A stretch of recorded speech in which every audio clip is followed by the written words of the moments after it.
Essa notícia chegou tarde, mas chegou. O pastor Silas Malafaia está sendo investigado por obstrução de justiça nos casos de Jair e Eduardo Bolsonaro. Mas já não é de hoje que a gente e o Brasil tá careca de saber que esse mercador da fé, travestido de pastor evangélico, leva as pessoas para a praça pública para falar mal do STF, para falar mal de Alexandre de Moraes. Esse pastor tem que ir para a cadeia. Curte, comenta e compartilha esse vídeo. Povo abençoado do Brasil, mais uma prova inequívoca que Alexandre de Moraes é o ditador do Brasil e está destruindo o Estado democrático brasileiro.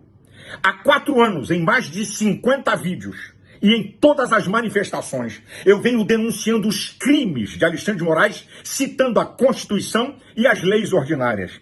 E essa é mais uma prova inequívoca que ele é um ditador. Me coloca num inquérito. O que é que eu tenho a ver? Eu pergunto à sociedade brasileira. Não precisa gostar de mim, não. Você pode não gostar de pastor, ter bronca e preconceito contra pastor, mas você é uma pessoa de bem. O que eu tenho a ver com obstrução de justiça? O que eu tenho a ver com coação no curso do processo? O que eu tenho a ver com abolição violenta do Estado Democrático de Direito? Com ações internacionais contra o Brasil? Perseguição religiosa e política para tentar me calar. Ditador Alexandre de Moraes, você não vai me calar porque eu não tenho medo de você. Você vai ter que me prender e arrumar uma confusão nesse país. Esse cara está destruindo, repito, o Estado Democrático de Direito. Eu vou citar, rasga, artigo 5º, inciso 4, artigo 5º, inciso 55, artigo 53, artigo 129, artigo 220, parágrafo 2º, artigo 102, é esse.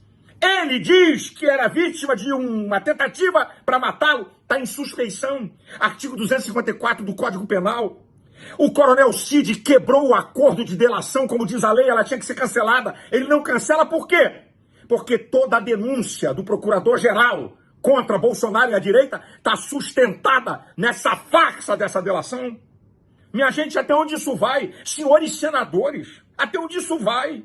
Senhores deputados federais, membros do Supremo Tribunal Federal, nunca vimos o Supremo Tribunal Federal ser jogado na lata do lixo por causa de um homem. Até quando vocês vão permitir isso?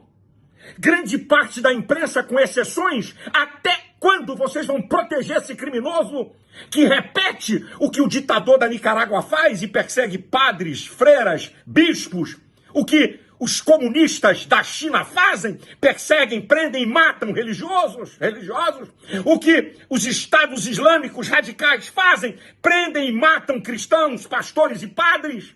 Até onde isso vai?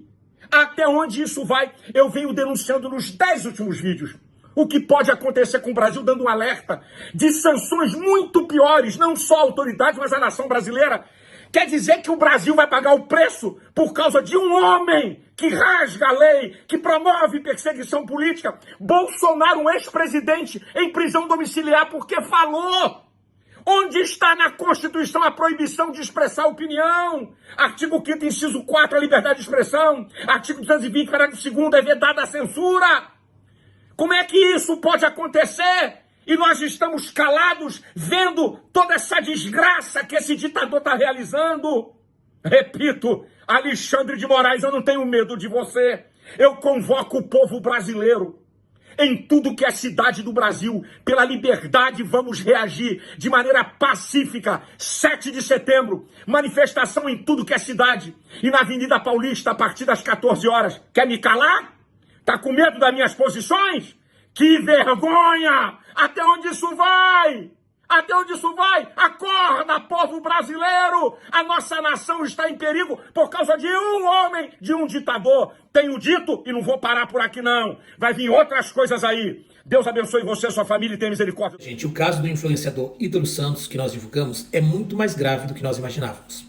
O juiz que mandou prender ele nesta sexta-feira em Carapicuíba, São Paulo, disse que há fortes indícios de tráfico de pessoas e abuso de menores. E foi o juiz Antônio Rudimaci Firmino de Souza, do estado da Paraíba, que assinou a prisão de Ítalo Santos. E segundo ele, existem fortes indícios nas provas materiais e testemunhais que Ítalo Santos e seu esposo, comandavam um esquema de tráfico de pessoas e exploração de menores. O caso está em segredo de justiça, mas a verdade é que muita gente grande pode cair com essa notícia. Quando tudo vier à tona, quando toda a investigação estiver concluída, muita gente grande vai cair. Curte, comenta e compartilha esse vídeo para engajar. O Pix começou a ser aceito fora do Brasil. Em várias partes ao redor do mundo, o Pix é uma alternativa de pagamento. Por isso Donald Trump está atacando o Brasil. O Pix é a maior revolução e é brasileiro, e corta intermediários como Visa e Mastercard. Isso está fazendo Donald Trump olhar com mais atenção a ameaça que é o Brasil. Com a moeda brasileira se valorizando e evoluindo tecnologicamente e colocando em risco o poder americano, já que com essa tecnologia e com essa valorização, ele poderia facilmente ser indicado para ser a nova moeda dos BRICS. E em setembro, para o desespero dos americanos, chega o Pix parcelado. O Nobel da Economia Paul Krugman já disse que o real pode perfeitamente acelerar a desdolarização no mundo. E isso é perfeitamente possível, já que entre os países do BRICS, o Brasil tem o pagamento mais revolucionário. E ao invés de criar uma nova moeda para os BRICS, poderia-se perfeitamente usar o real. E esse é o pavor dos americanos. Donald Trump proibiu a criação de uma moeda digital nos Estados Unidos para poder empurrar métodos de pagamento como os da Meta e da Google. E essas Big Techs sabem que não pode concorrer com o Pix, pois o Pix é público e gratuito. Por isso, Donald Trump está interferindo nos países, para que isso não aconteça. E é por isso que essa política intervencionista do Donald Trump está em todos os países do BRICS. Nós precisamos valorizar o Pix e a nossa soberania. Vamos juntos com o presidente Lula. Estamos nessa guerra com ele. Curte, comenta e compartilha. O presidente da primeira turma do STF, Cristiano Zanin, marcou para o dia 2 de setembro o julgamento de Jair Bolsonaro. Agora só nos resta saber se Bolsonaro será absolvido ou se será culpado e preso. Algumas pessoas acham que Bolsonaro deve ser absolvido, principalmente aqueles que temem a retaliação dos Estados Unidos. Muitos acham que se Bolsonaro for anistiado, Donald Trump cessará as taxações contra o Brasil e também cessarão as sanções. Na sua opinião, você acha que Jair Bolsonaro deve ser condenado ou deve ser anistiado? Coloque nos comentários a sua opinião. Ou o Brasil condena Jair Bolsonaro pelos seus inúmeros crimes, ou o absolve e continua sendo o quintal dos Estados Unidos. Prova que é um país que nunca teve soberania.